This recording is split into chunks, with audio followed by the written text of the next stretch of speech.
जी नमस्कार दोस्तों, मैं सत्यम मिश्रा और आप देख रहे हैं टेच हिंदी लर्नर्स का यूट्यूब चैनल।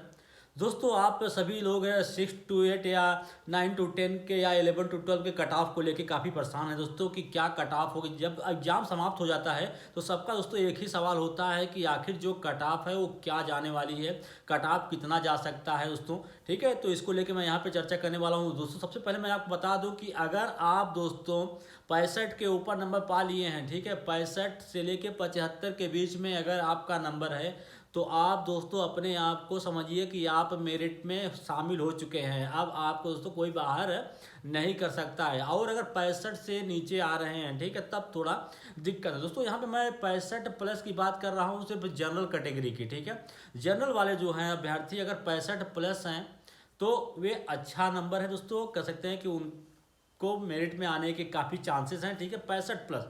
अगर उससे कम है, जनरल के कैंडिडेट हैं, तो फिर आपके लिए दोस्तों प्रॉब्लम है।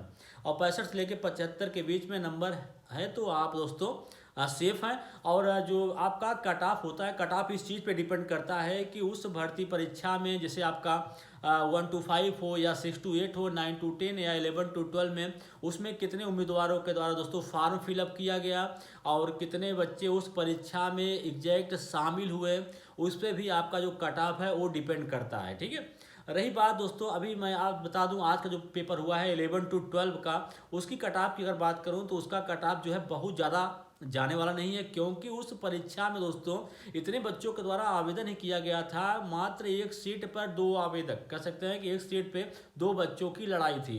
अब जितने बच्चों ने फॉर्म भरा, क्या पूरे एग्जैक्ट बच्चों के द्वारा इस परीक्षा में शामिल हुआ गया?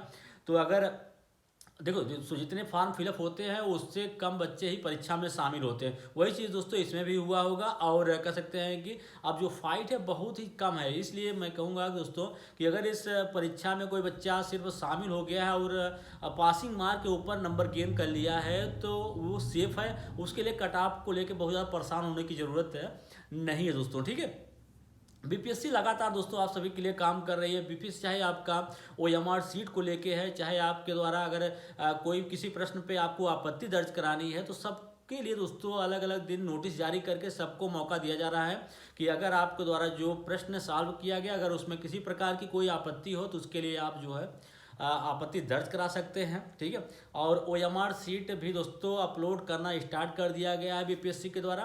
ठीक है, 10 से 15 दिनों के अंदर अंदर जितने पेपर हुए हैं सभी सब्जेक्ट के ओएमआर सीट जो हैं वेबसाइट पे देखने के लिए मिल जाएगा, क्योंकि अपलोडिंग की जो प्रक्रिया है वो स्टार्ट हो चुकी है। ठीक है, 15 तारीख से लेके 21 तारीख के बीच में सारे ओएमआर सीट जो हैं वो अपलोड हो जाएंगे।